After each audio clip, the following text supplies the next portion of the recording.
ఇష్టంగా గుండెలపై తన్నించుకుంటాడు.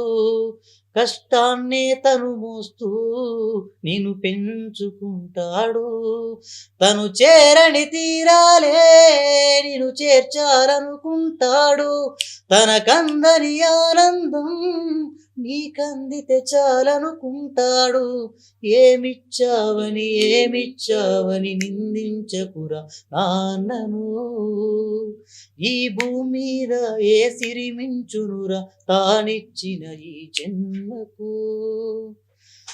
ఏదైనా గాయం అవగానే అమ్మా అనడం సహజం. ఆ గాయం మానే మందుకొని నాన్ననసలు గుర్తించం. ఏదైనా గాయం అవగానే అమ్మా అనడం సహజం. ఆ గాయం మానే మందుకొని నాన్ననసలు